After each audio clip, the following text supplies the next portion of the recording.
Na sexta-feira passada, eu e o Braulio conversamos aqui uns 10, 15 minutos introduzindo o vídeo que nós estávamos apresentando sobre Gideão, os 300 contra os midianitas na fonte de Arode, na tribo de Manassés, no vale de Jezreel. Pois bem, de repente, a energia elétrica em Brasília caiu, quando nós já estávamos com uns 30 minutos de mensagem naquele lugar. Aí eu pedi desculpas quando voltou a energia, não dava mais para continuar. Fizemos aqui uma dessas coisas que a gente faz, porque aqui é aqui. Então a gente mistura como pode, continua como dá, e prosseguimos até o final. Mas eu prometi a todo mundo que hoje, segunda-feira, nós iríamos repassar aquela mensagem. É uma mensagem que fala sobre muita coisa que muita gente não entende. Uma delas é o inconsciente coletivo, que tem gente que pensa que é uma invenção, uma criação de Carl Jung. Mas eu aprendi sobre o inconsciente coletivo não com Jung. Eu aprendi com a Bíblia, com a Escritura, começando no Velho Testamento. Aquela expressão me chamou a atenção quando eu a li a primeira vez. A medida da iniquidade não tinha sido ainda esgotada. Eu comecei a imaginar a acumulação da iniquidade, geração após geração. O que gerava essa acumulação? E como eu nunca pensei na relação de Deus com as coisas, nem das coisas com Deus, com categorias morais, mas sim com categorias relacionadas a princípios espirituais, para mim, mesmo sem que eu chamasse aquilo de inconsciente coletivo, a medida da iniquidade era entendida por mim como algo que se acumulava generacionalmente e de repente chovia sobre uma geração inteira. Chovia. Porque aquilo que o homem semear, isso também ceifará, tanto na horizontal quanto na vertical. E como também eu sempre criei que nós somos espírito, que a nossa mente emana. Foi bom ter sido adolescente fora da igreja e convivido na primeira juventude com tanto maluco do mundo inteiro, porque eu já me converti convicto sobre o significado do poder da mente, do poder da culpa, do poder da alma, do poder de um monte de coisas que os crentes até hoje não creem, porque são mágicos e não entendem que Deus frequentemente usa a fenomenologia dos princípios que Ele estabeleceu para realizar o que quer que seja que precise ser realizado. As conexões do bem produzem o bem, as conexões do mal produzem o mal, como Jesus disse. Podeis, porventura, plantar espinheiros e colher figos? Não. Então você vai ouvir agora uma mensagem que nos mostra o poder da culpa. A culpa acumulada, mesmo que aparentemente praticada por aquele que não sente nada. Você conhece pessoas que, na sua perspectiva, parece que não sentem nada em relação ao que fazem? São psicopatas? Olha, no meu coração eu tenho uma convicção de que até o psicopata começa a sentir depois de um tempo uma necessidade não sensível, não perceptível de se entregar, de se achar. Até o psicopata. Quem não é, sofre disso explicitamente. Quem não é mentiroso e começa a mentir, chega uma hora que o cara às vezes tem que segurar a boca. Se ele não segurar a boca, ele fica com a compulsão de contar, de tão angustiado que vai ficando. Então, os sensíveis se entregam logo. Mas até aqueles que a gente julga que são casca grossa, eu já vi tanto casca grossa, aparentemente insensível, subitamente ruir.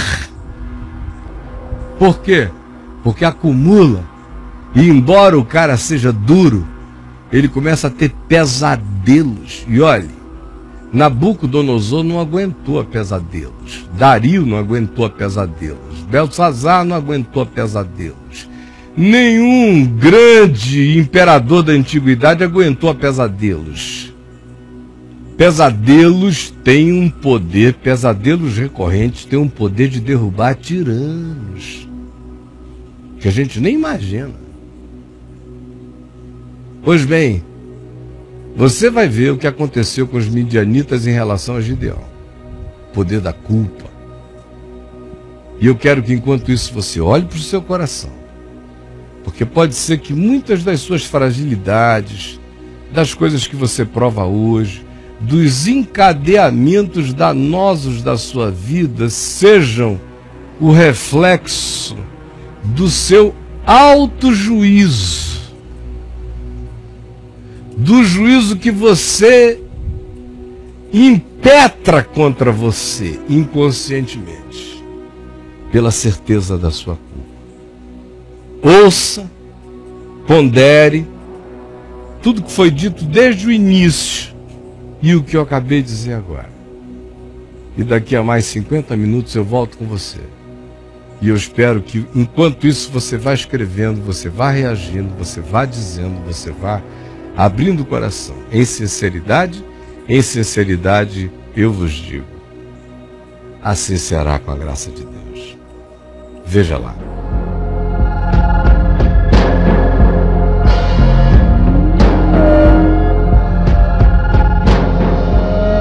Nós estamos aqui exatamente na nascente da fonte de Harod, sobre a qual a gente lê no livro de Juízes.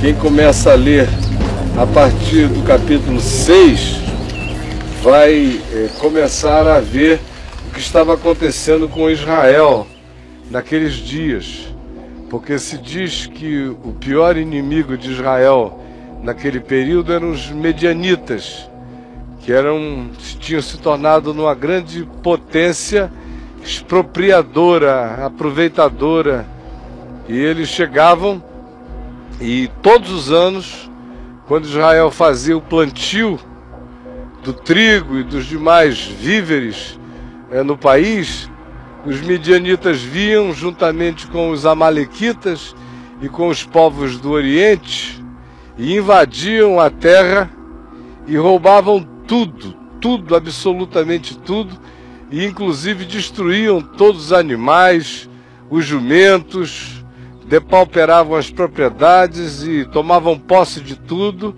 de modo que deixavam Israel ano após ano debilitado. Isso já vinha acontecendo por 7 anos e não cessava, e não havia nenhuma solução para aquilo, porque Israel simplesmente não conseguia enfrentar um poder opressivo tão grande e que ano após ano o deixava mais fraco e mais fraco.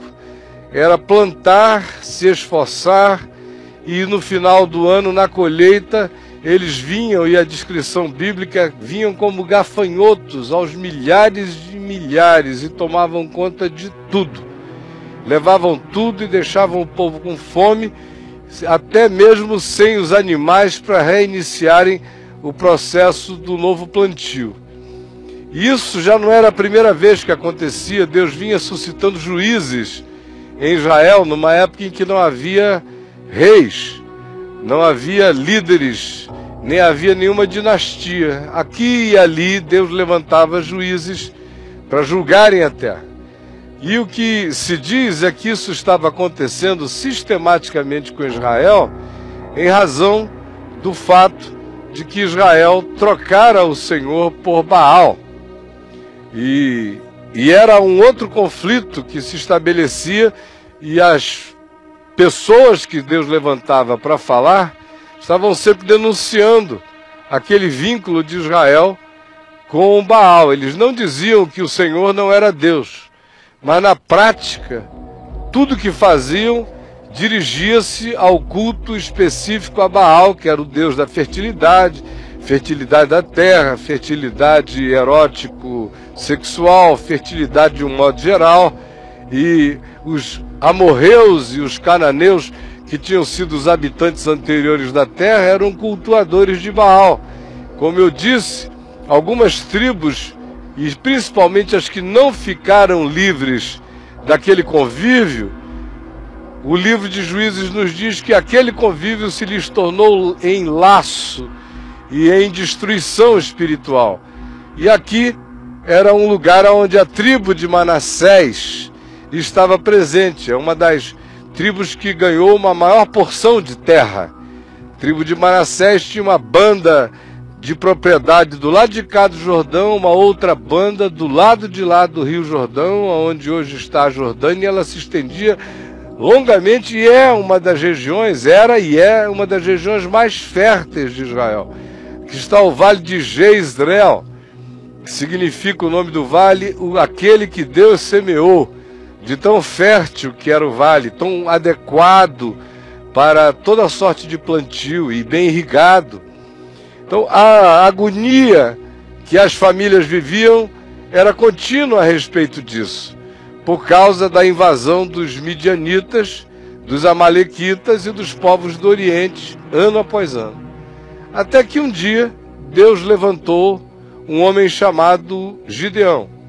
E o texto diz aí que ele estava malhando o trigo no lagar para colocá-lo naquele dia outra vez a salvo dos midianitas, para terem alguma comida em casa. Quando de repente ele encontra com essa figura que o Velho Testamento chama de o anjo do Senhor, que é diferente de um anjo do Senhor. Um anjo do Senhor na Bíblia, há muitos que se manifestam. E esses anjos do Senhor que se manifestam são criaturas como eu e como você. Anjo significa mensageiro. São seres que atravessam da dimensão deles para a nossa dimensão com uma missão. Como diz o livro de Hebreus, os descreve como espíritos. O que é exatamente a categorização energética de um espírito? Até hoje, nenhum de nós foi capaz de saber, e a ciência não é capaz ainda de sequer avaliar. Mas nós um dia descobriremos que um espírito, conforme assim designado, não em relação a Deus, que não se diz que Deus é um espírito, se diz que Deus é espírito. Mas um espírito, um dia provavelmente a gente consiga categorizar a natureza energética dele. Hoje nós não sabemos ainda categorizar essa natureza, só sabemos que ele é um ente de uma outra dimensão e ele entra na nossa, como diz Hebreus, cumprindo missão. São espíritos ministradores em nosso favor, em diversos favores, em diversas necessidades e graças. Mas o anjo do Senhor é diferente de um anjo do Senhor. Quando um anjo do Senhor se manifesta e alguém deseja adorar esse anjo, vocês veem que o anjo diz: não, não faças isto, eu sou conservo teu, sou servo como tu, sou uma criatura como tu. Mas o anjo do Senhor, que a gente vê aparecer no Velho Testamento, toda vez que se busca adorá-lo, ele aceita a adoração. Se o chama de Senhor, e ele diz que ele é o Senhor, ele se trata como Deus, o anjo do Senhor. O que é isso? Senão uma manifestação do próprio Cristo eterno antes do Jesus histórico. E é o anjo do Senhor que vem e encontra Gideão trabalhando, pondo trigo a salvo dos midianitas, e Gideão olha para debaixo de um carvalhal e vê aquela figura, e ele sabe, discerne, que tem uma aura, que tem uma presença, que tem um resplendor, que tem uma graça, que tem algo que o diferia de toda e qualquer outra expressão de qualquer outro homem que a Gideão já tivesse visto, de modo que quando o Gideão dele se aproxima, ele não tem nenhuma dúvida de que ele está chegando diante do anjo do Senhor. E o anjo do Senhor diz: olha, vai nessa tua força, porque eu serei contigo e tu libertarás Israel do poder dos midianitas. Aí o Gideão disse: mas como eu? a casa do meu pai é a mais pobre da tribo de Manassés. E na casa do meu pai eu sou o mais fraco. Parece até que ele estava dizendo para Deus o que Deus não prefira. Porque o poder dele sempre se aperfeiçoou na fraqueza. E são aqueles que não têm, aqueles que não podem, aqueles que sabem que não conseguem, são os instrumentos absolutamente ideais da graça divina em toda a história humana, e essa é a afirmação que a Escritura faz o tempo todo, e posteriormente Paulo viria a ouvir de Deus isso: o meu poder se aperfeiçoa na fraqueza, assim como o Gideão aqui ouviu também. Aí o Senhor disse a ele: olha, pois serás tu que vais libertar este povo.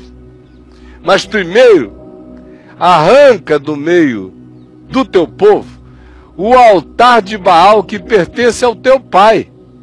Porque o pai de Gideão, Joás, tinha ele próprio o seu altar a Baal e o seu poste ídolo dedicado a Baal. Vai e derruba e destrói. Aí à noite, Gideão pegou alguns homens na surdina, preparou os animais, amarrou bem o bicho, o poste ídolo, o altar de Asterote e tudo que o pai dele tinha, e puxou e derrubou, botou no chão. Quando foi de manhã cedo que eles acordaram e viram aquilo caído, veio todo o povo em cima de Joás e disse: teu filho Gideão fez isso, traze-o para fora para que nós o matemos. Aí o Joás disse: escuta, esse altar não é de Baal? Eles disseram: é. Baal não é Deus? Eles disseram: é. Então se Baal é Deus, deixa Baal se virar. Deixa Baal matar meu filho, destruir meu filho, já que ele é Deus e o altar é dele, deixa ele resolver a história com o meu filho. Agora, se ele não é Deus, nada vai acontecer. Por que vocês vão fazer o trabalho de Baal? Se Baal é quem Baal, vocês dizem que Baal é, e eu até hoje também incorporei esse sincretismo, então ele tem a melhor chance possível de mostrar quem ele é, neste instante e nesta hora. Por isso o nome de Gideão passou a ser chamado apelidadamente ali em volta de Jerobaal, porque foi aquele que contendeu com Baal, que enfrentou Baal, Gideão. Aí passam os dias e o Senhor diz a ele: você pode convocar o povo, os homens de batalha, para que venham contigo enfrentar os medianitas. Aí Gideão, que até então era ninguém, do dia para a noite passa a ser uma figura simbolicamente respeitada. Não porque ele vira o anjo do Senhor, que ninguém nem talvez soubesse tanto disso, mas porque tiveram o peito de derrubar o altar de Baal e do poste ídolo, e nada lhe acontecera. E de repente, quando ele chama, vem todo o povo, os homens que podiam puxar da espada, e o Senhor olhou e disse: olha, tem muita gente contigo, e eu não quero que Israel diga que o livramento que eu vou trazer foi patrocinado pelo braço dos guerreiros de Israel, que até hoje não fizeram absolutamente nada. E Gideão seguiu no caminho que Deus lhe propusera para essa região, porque era aqui nesse vale que a gente vê entre esta montanha e o outeiro que está ali adiante, que se acampavam aos milhares e milhares, tomando o vale de Jezreel, os midianitas, os amalequitas e os povos do Oriente. O outeiro está bem adiante de nós, e o monte pelo qual Gideão desceu é este aqui, pelo qual se esgueirou, olhou o cenário e viu aturdido o tamanho dos inimigos. Mas o Senhor ainda disse: 300.000 homens, ou essa quantidade de homens que tu conseguiste reunir, na realidade eram 22.000 homens, são ainda homens demais para enfrentar isso. Pode chegar e dizer: quem estiver com cagaço, porque essa é a palavra, os tímidos de coração, a tradução é cagaço. Quem estiver com cagaço, com diarreia, quem estiver tremendo nas bases. Quem estiver com ataque de frouxidão, está liberado sem culpa. Podem voltar. Aí voltou a grande maioria. A grande maioria. E os que ficaram, o Senhor disse a Gideão, ainda ficou gente demais contigo. Porque eu não preciso dessa multidão para fazer o que eu vou fazer. Vamos fazer mais um teste. O próprio Gideão já tinha pedido a Deus as suas provas. Vocês lembram da lã? Quando ele disse, se o Senhor está comigo, então eu vou botar a lã. Se a lã, apenas a lã ficar molhada e tudo em volta estiver seco, é um sinal. Aí isso aconteceu. Aí ele disse, não, Senhor, vamos inverter. Eu quero agora que tudo esteja molhado em volta e só a lã seca. Ele tinha pedido a Deus os seus sinais. E Deus vai complicando a vida dele, dando sinais, mas diminuindo a tropa. Ele disse, mas como é que vai ser essa história? Ainda sobrou gente demais? Meu Deus, nós já éramos poucos. 22 mil. Para enfrentar essa multidão, sobram apenas esses pouquinhos milhares. E o Senhor diz que ainda é muita gente contra essa fábula de exército. E o Senhor disse, pode levá-los até a fonte de Arode, que está aqui. E eu gosto dessas coisas, porque não construíram nenhuma catedral em cima. A única coisa que aconteceu é que puseram essa cerca de ferro para a gente não chegar lá. Mas a constituição topográfica, cenográfica, e aqui não é o Projac, não tem mudança de novela para novela, é verdade, é aqui. E ele vem com aqueles homens que restaram, que eram muitos ainda, e o Senhor disse, olha, observa no modo como eles bebem água. Porque no modo deles beberem a água, eles vão refletir uma atitude psicológica e espiritual e uma atitude de vida. Todo homem que chegar, se ajoelhar e for de boca na água, bebendo água, você pode botar de lado e dizer, volta para casa, meu filho. Volta para casa. Somente aqueles que chegarem vigilantemente, que não estiverem dando mole, e pegarem a água com a mão e trouxerem a boca, pegarem a água com a mão e trouxerem a boca, são os que seguirão contigo. E só 300 fizeram isso. Os outros eram aqueles patuscos. Patuscos sedentos. Água! Bebendo água. Pode voltar para casa, patusco sedento. Só essa moçada vigilante, que carregava essa sobriedade, foi que sobrou, e eram só 300 esses homens. Aí o Senhor disse, pois olha, é com esses aí que tu vais vencer os inimigos. E Gideão disse, meu Deus, aonde eu fui me meter? Que história é essa? Aí ele acampou à noite, porque o Senhor tinha dado a ele uma estratégia. Tu vais pegar alguns cântaros e vais pegar tochas. E tu vais fazer o seguinte, por enquanto tu vais botar as tochas escondidas nos cântaros. Mas quando eu der o sinal, tu vais puxar as tochas para que apareçam as luzes e batam nos cântaros para fazer aquele barulho. Vocês vejam que do ponto de vista de uma análise imediata, era uma espécie de guerra cenográfico-psicológica. Porque na escuridão, aquela gritaria, batida nos cântaros, as tochas mexendo, mas ainda assim, era pirotecnia de catolé, de cabeça de nego.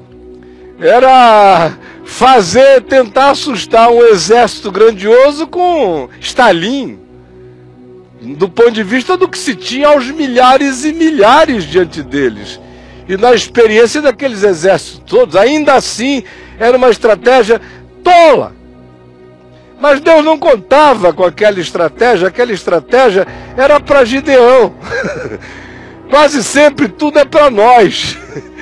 É para as nossas fraquezas, para a gente achar que fez, que segurou, que fez barulho, que qualquer coisa aconteceu. Não era isso. Deus estava trabalhando com categorias infinitamente mais profundas, trabalhando com o inconsciente coletivo dos ladrões, dos que vinham ano após ano roubar comida dos outros. Aí Gideão vacila de novo. Ele fica olhando e diz: eu não vou não, Senhor, isso é muito doido. Não dá, isso é virar um kamikaze. Convite para se tornar homem-bomba sem bomba. Aí, eles só vão esperar a gente na ponta da espada. Vem que tem. Vamos girar filé mignon, minhal, desse pessoal todo. É loucura, Deus. Aí o Senhor disse: olha, você não creu ainda? Então faz o seguinte, você quer ver o que eu estou fazendo? Você está pensando que é tocha, que é cântaro, que é gritaria de vocês? Não, vai ver o que eu já fiz. Isso é só cenografia, da qual vocês estão cuidando, o resto está feito. Está feito na alma deles, na mente deles, no coração deles. Vai lá e ouve. Aí o Gideão desceu do monte com um servo dele, um ajudante, e eles foram de gatinha se esgueirando na noite. Todo acampamento com as tendas imponentes e com tudo montado, com guardas e milicianos aos milhares, todos aqui enchendo todo o vale. E ele veio bem devagar e ouviu a conversa de dois guardas. E olha a conversa. Os dois guardas batendo um papo. Um estava dizendo para o outro: rapaz, eu estou com uma angústia no coração. Negócio esquisito. Aí o outro disse: o que foi? Um sonho. Que sonho? Eu sonhei com um pão de cevada, um pão redondo, como esse pão oriental que a gente come por aqui. Não é a bisnaga francesa, com aquela cara de míssil. É mais um disco voador, um OVNI aparece. Eu sonhei com um pão girando em volta da tenda do capitão. O pão fazia em volta da tenda do capitão. E o cara disse: e aí? E aí que o pão ficou doido. Saiu assim, pá, e deu no meio da tenda. E a tenda veio abaixo. Bah! E eu acordei com aquela agonia, com um pressentimento horrível. O que será isso? E o Gideão ouvindo, quietinho atrás de: meu Deus, o pão. O que será isso? Aí um guarda disse para o outro: sabe o que é isso? É Gideão. E o Gideão ali do lado. Como Deus brinca com a nossa incredulidade, porque a gente está sempre pensando que precisa de uma multidão para fazer o que Ele quer fazer. Meu Deus, é uma gota de ar viajando numa corrente sanguínea, paralisa um tirano para sempre. Embolia. O cara está matando todo mundo. Enquanto ele está vivo, o mundo não tem paz. Aí passa uma bolha e ele para, e a terra sossega. A gente não se deu conta ainda de que não é realmente nem por força nem por violência. E que a verdadeira luta não é nem contra a carne nem contra o sangue, mas contra principados e potestades. E que as operações de Deus acontecem num outro nível. É Gideão que virá contra nós, os midianitas, e vai nos destruir, e vai nos vencer, e vai nos botar para correr. Aí diz o texto que Gideão, ali mesmo onde estava, botou a cara no chão e adorou.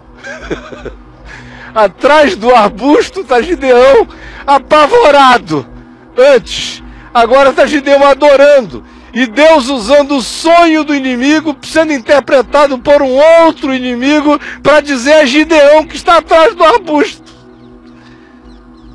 Olha como tudo é lindamente patético. Aí Gideão adora ao Senhor e diz: obrigado, Senhor. Obrigado, Senhor. Aí volta, reúne a moçada lá em cima e diz: cântaro na mão, tocha, e na hora que eu disser é agora, vocês gritem pelo Senhor e por Gideão. Porque olha, esse cara sou eu. Eu não era nada, mas agora eu virei a assombração dos homens. Que coisa extraordinária, eu virei a assombração. Então nós vamos em nome do Senhor e vocês vão dizer pelo Senhor e por Gideão, porque tem um negócio acontecendo lá. Eu virei uma fantasmagoria imensa. É o chamado inconsciente coletivo. A pessoa vem um grupo de seres humanos que se identificam culturalmente, se identificam espiritualmente, se identificam economicamente, se identificam etnicamente, se identificam como um povo. Cada pessoa individualmente cometendo aquele erro de invadir a propriedade privada, a terra do outro, expropriar, deixar crianças com fome e destruir todos os mecanismos de autossustentabilidade de um povo por anos, anos e anos. A vida deles era, vamos esperar que Jezreel, que o campo que o Senhor semeou, fique todo lindo de trigo. E nós vamos tomar o pão. Trigo é pão. O sonho era sobre um pão rodando. O trigo processado, industrializado, manufaturado, rodando e dando na tenda do capitão. É o pão de Gideão, sobre o qual quem assiste o Papo de Graça já me ouviu falar algumas vezes. Cuidado com o pão de Gideão. Quem lê lá o caiofab.net tem artigos meus sobre o pão de Gideão. Quem já leu aquele meu livro Batalha Espiritual, tem lá um capítulo ou 2 longo sobre o pão de Gideão. Que é esse fenômeno de fragilização que procede da culpa particular e individual de cada pessoa, mas que numa coletividade vai se somando. São culpas que se somam. Cada indivíduo, particularmente, tem a sua culpa, ou a sua sensação de culpa relativizada pela coletividade. Se fosse o Wilsinho se levantando sozinho para vir roubar pão aqui, ele ia se sentir um grande ladrão. Mas se todos nós nos reuníssemos e disséssemos, vamos pegar pão para a gente comer, eles têm pão demais lá, aquela terra é fértil, vamos lá pegar. A culpa particular de um se dilui entre todos. Você pega, por exemplo, um militar, um soldado. Ele, às vezes, em casa não tem nem coragem de manusear uma arma. Mas se você o põe no batalhão, sob o comando de alguém que diz a Casa Branca decidiu, e que aí depois diz o Estado-Maior, interpretando as ordens da Casa Branca, disse para nós nos colocarmos de prontidão. Aí depois vem e diz, o chefe de operação deste projeto militar no qual estamos envolvidos, determinou que nós vamos atacar. Aí depois vem um escalão inferior e diz, o coronel, que é o responsável pelo nosso grupo, disse que chegou a hora. Aí o sargentão, que está lá embaixo, que sozinho também não ia fazer nada, diz, gente, vamos entrar arrepiando, as ordens são para arrepiar. Aí cada soldadinho que gosta mesmo é de McDonald's e Starbucks, de repente o cara chega e diz, vamos que vamos, e vira doido, e sai metralhando todo mundo. Esse é o processo de diluição das culpabilidades individuais no coletivo. Então, o que aconteceu foi que quando Gideão gritou, agora, e o povo disse, pelo Senhor e por Gideão, e bateram, acenaram as tochas e bateram os cântaros, todo o povo e o inconsciente coletivo daquela multidão estava tomada. Aquele sonho era a expressão do que estava no inconsciente de todos, latentemente presente, a culpa instalada, porque ninguém rouba o pão dos outros, ninguém faz agravo a outros, ninguém comete sistematicamente coisa a outros, um ano depois do outro, ou uma vida inteira, ou o tempo que seja, sem que se vá ficando fragilizado interiormente, ainda que a gente arranje desculpas, ainda que a gente dilua responsabilidades, ainda que a gente diga que foram as circunstâncias, mas a verdade dentro de cada um tem seu limite para explodir de modo suicida. Cada um de nós é um homem-bomba. Quando a gente transgride e transgride e transgride a verdade, chega uma hora em que a culpabilidade individual se soma às muitas culpabilidades individuais, fazendo um coletivo fragilizado. Nessa hora, não interessa se quem vem contra a gente tem poder ou não tem poder, um grito bota todo mundo para correr. É isso que você vê, por exemplo, nenhum analista internacional tinha coragem de dizer que o muro de Berlim ia cair. Ninguém. Todo mundo ficou perplexo. Eu estava assistindo televisão na Califórnia, morava lá naquele tempo, liguei a TV, de repente estava todo mundo dizendo: o que é isso? O que é isso? O muro de Berlim caiu. Da noite para o dia, porque tinha um inconsciente acumulado de gente que não aguentava mais aquela parede de separação, iria cair. Em vários outros lugares da Terra, às vezes da noite para o dia, você vê uma reviravolta como essa da chamada Primavera Árabe. É um cara que diz: eu não aguento mais, e se incendeia na Tunísia. O que isso tem de poder? Que poder é esse? De um homenzinho, um feirante, chegar e dizer: eu não aguento mais tanta injustiça, e tocar fogo no próprio corpo.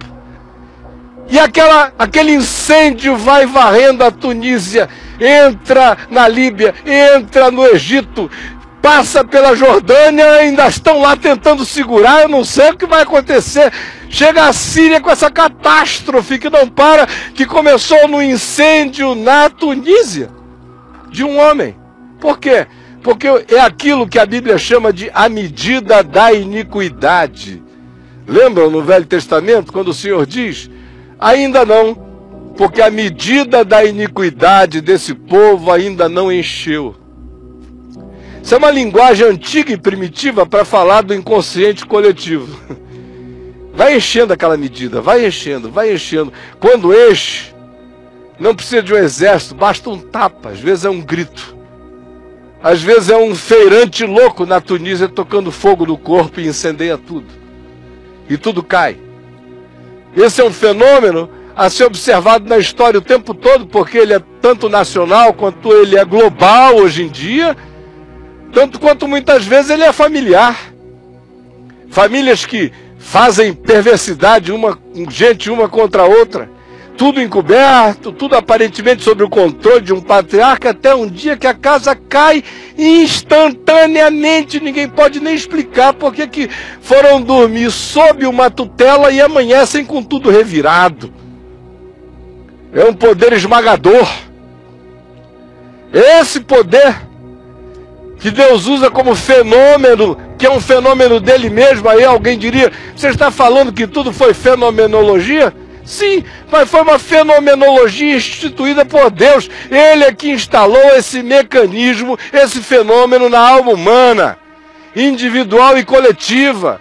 Porque não dependerá nem de força nem de poder. Quando enche essa medida, a casa cai. E se não fosse essa medida, muitas vezes o mundo não se renovaria, as nações não se renovariam, os tiranos não cairiam, as desgraças não dariam lugar a novos tempos de oportunidade. Aí Gideão manda gritar e o povo diz: pelo Senhor e por Gideão. E os midianitas e os amalequitas e os povos do Oriente saíram correndo. E diz aqui o texto que o desespero desses caras foi tão grande que eles deixaram para trás tudo: tendas, jumentos, camelos, roupas, bens, tudo que tinham. Deixaram tudo. E Gideão foi pegando o pessoal só por trás, assim, ó, só cortando o tendão de Aquiles, ó, pá, pá, pá e pá. Aí os outros se animaram. Aí todo Israel se ajuntou e disse: vamos com Gideão. E liquidaram os midianitas e os amalequitas e os povos do Oriente. E a terra teve paz durante um tempo, até que voltou outra vez a prevaricar contra o Senhor, a adorar a Baal, aos deuses que não são deuses. E outra vez a calamidade os acometeu. São duas as razões que me fazem trazer vocês aqui. A primeira eu já expliquei. A originalidade basilicalmente natural deste ambiente, que é o que é, desde aqueles dias. Vejam como algo entra para a história e a gente fica esperando chegar aqui e encontrar o Monte Everest. Tu, Belém Efrata, não és de modo algum a maior das cidades de Judá. É uma besteirinha, é uma gruta. O que é Israel? É uma tripa. A gente que vem de espaços geográficos tão grandes, Israel, eu não sei nem como é que esses pilotos conseguem acelerar um avião de caça, que acelera, já está freando de novo, atravessou o país. Para as distâncias às quais nós estamos acostumados, isso aqui é uma brincadeira, é ou não é? O que é o Rio Jordão? O Rio Jordão é um igarapézinho do Amazonas. Na minha terra, qualquer coisa é maior do que o Jordão. Agora, o Rio Amazonas é um filete de significado perto do Jordão, que é apenas um filete de água. Porque o tamanho das coisas não é medido pelas importâncias concretas e objeticas e visuais delas, é medido pelo que elas imantam de significação.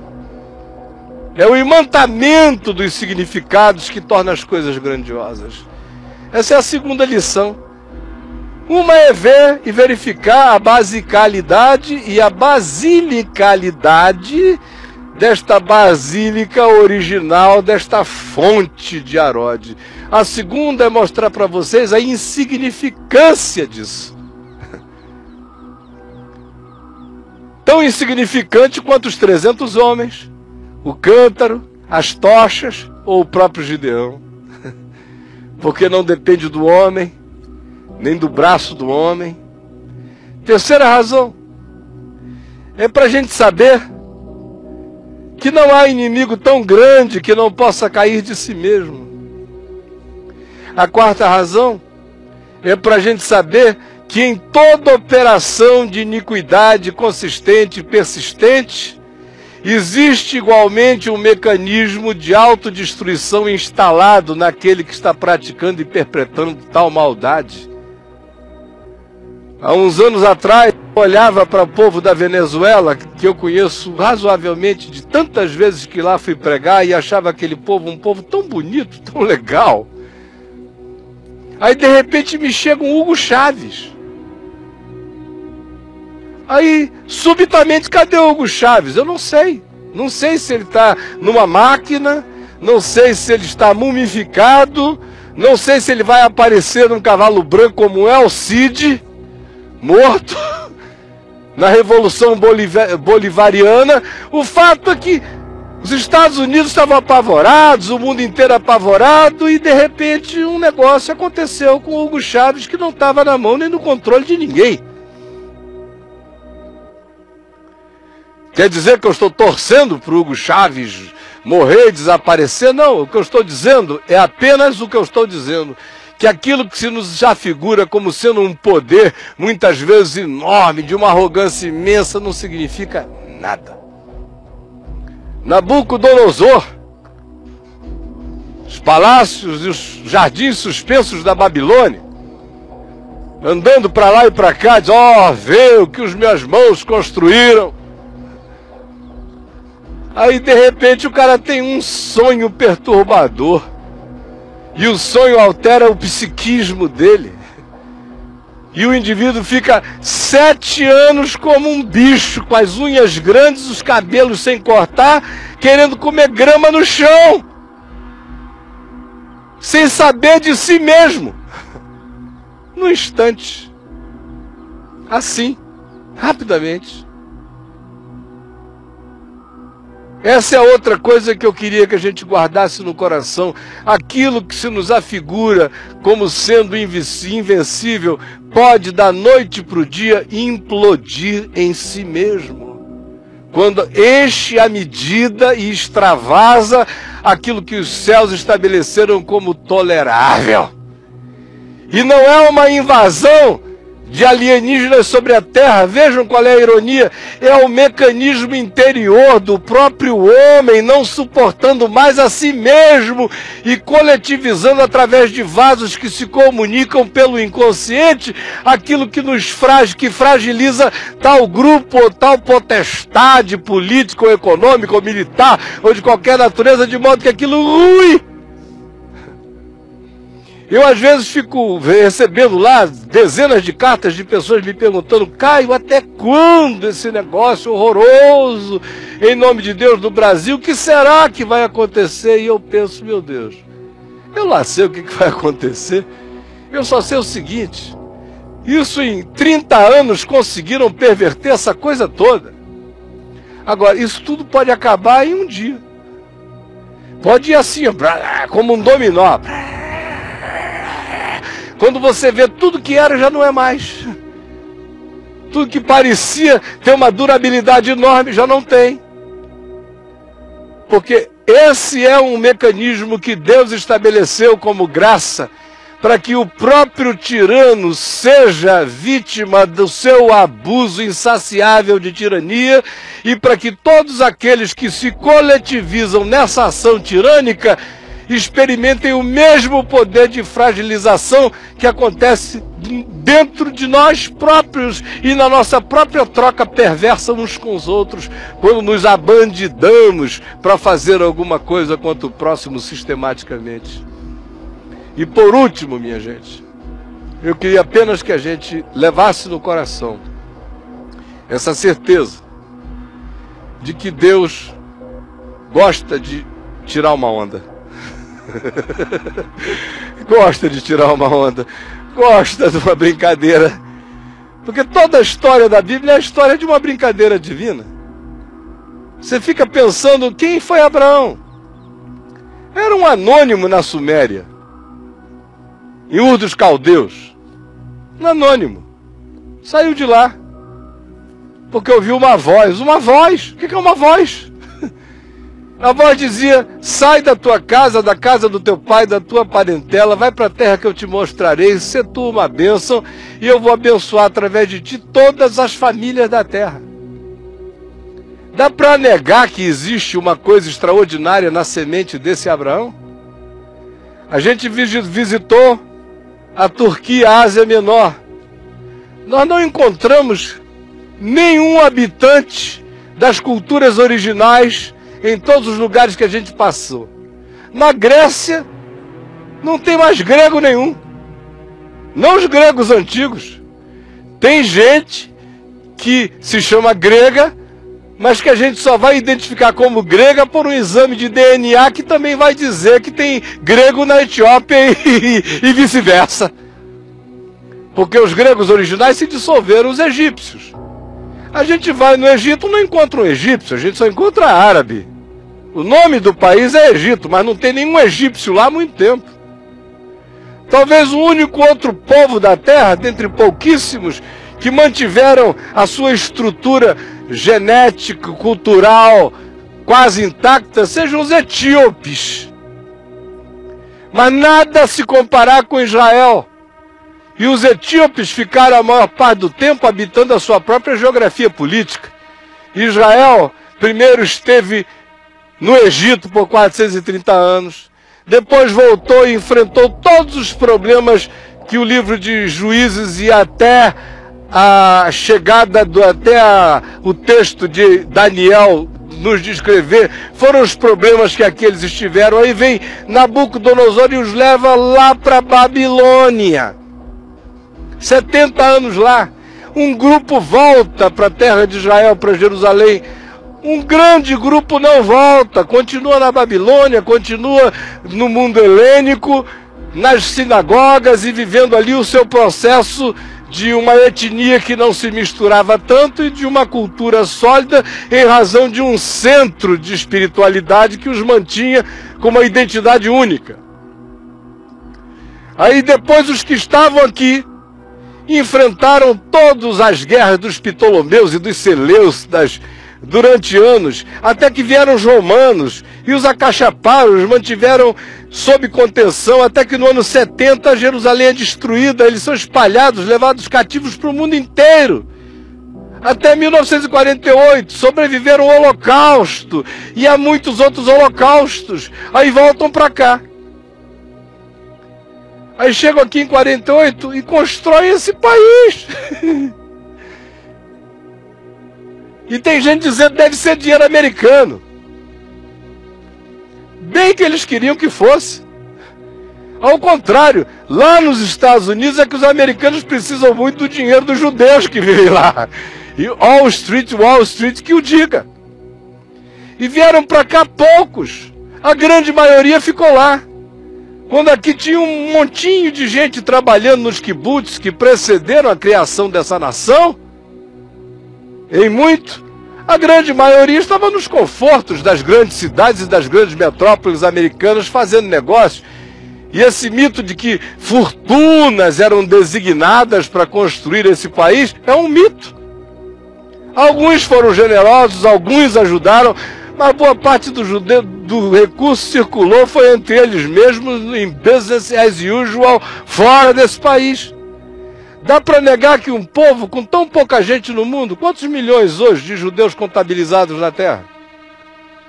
Não, aqui em Israel, no mundo inteiro são o quê? 20 milhões de judeus mais ou menos? Antigamente eram 14, eu estou supondo aqui que tem um pouco mais agora.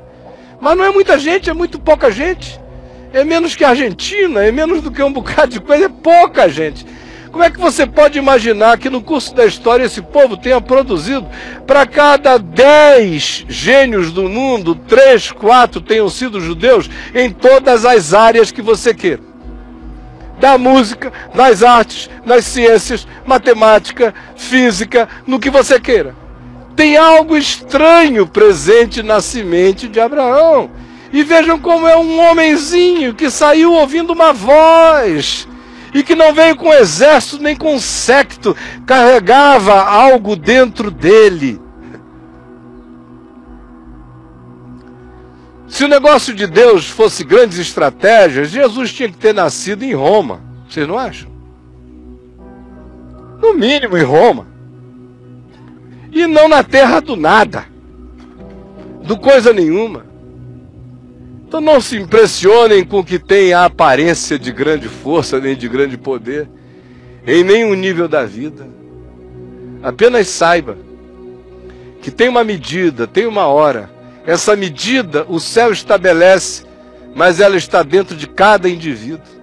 Quando aquela medida é estourada dentro do indivíduo e dentro da própria coletividade, se não houver metanoia, arrependimento, mudança de mente, a bomba explode dentro da própria pessoa, a bomba explode dentro do próprio grupo, a bomba explode dentro da própria coletividade. É implosão o processo do inconsciente coletivo. Eu não sei se você está oprimido aí há algum tempo por alguma coisa que parece ser invencível. Não precisa orar pela desgraça de ninguém. Nem pedir a Deus, Senhor, me vinga, Senhor, ai, Senhor, me vinga. Não. Jesus disse que a gente tem que orar pelo inimigo, orar pelo que nos persegue. Parece que Jesus deu um salto para além de tudo quando disse, peça pelo bem dele. Porque brasas vivas se acumularão na sua cabeça. Se o teu inimigo tiver fome, se você quiser ver o processo mais acelerado ainda, dá-lhe de comer. Se tiver sede, dá-lhe de beber. Porque assim fazendo, tu amontoarás brasas vivas sobre o seu inconsciente. E a casa cai. A gente não faz isso como uma estratégia para destruir o outro. A gente faz isso como uma convicção de consciência sobre quem nós somos. Agora, se ele não aproveita a bondade que está sendo feita enquanto ele nos explora, pode ter certeza que aquilo entra nele de maneira introjetada, de tal modo que vira outra coisa. Às vezes vira câncer. Às vezes vira explosão cardíaca. Às vezes vira qualquer outra coisa, e isso não tem que ser, como eu disse, a macumba branca de ninguém. No meu coração eu tenho que praticar como consciência de quem eu sou, fazendo o bem, vencendo o mal com o bem, mas eu vou vencer o mal com o bem. E se o mal não se converter em bem, vai ser vencido pelo bem. Não estou dando ideia nenhuma a Deus acerca do que vai acontecer, mas a ideia que Ele me deu de como é que o bem é praticado, essa ideia eu vou exercer. E vou exercer por causa de quem eu sou, não por causa do mal que o outro seja. Mas se o outro não se converter de mal em bem, eu sei que o mal vencerá o bem todavia. De modo que não tema, nem se apavore. Não há nada tão grande que não caia de repente. Não há nada tão forte que não possa ser vencido. Não há ninguém tão pequeno que não possa ser usado. Não há ninguém tão despretensioso que não possa gerar sonhos incutidos por Deus na mente de outros que sejam os exploradores da vida e da existência da gente. E que o Senhor nos ajude a ter compreendido o que eu falei de maneira tão rápida, mas na esperança de que em todos nós fique como uma lição engraved, gravada e esculpida na alma e no coração, em nome de Jesus.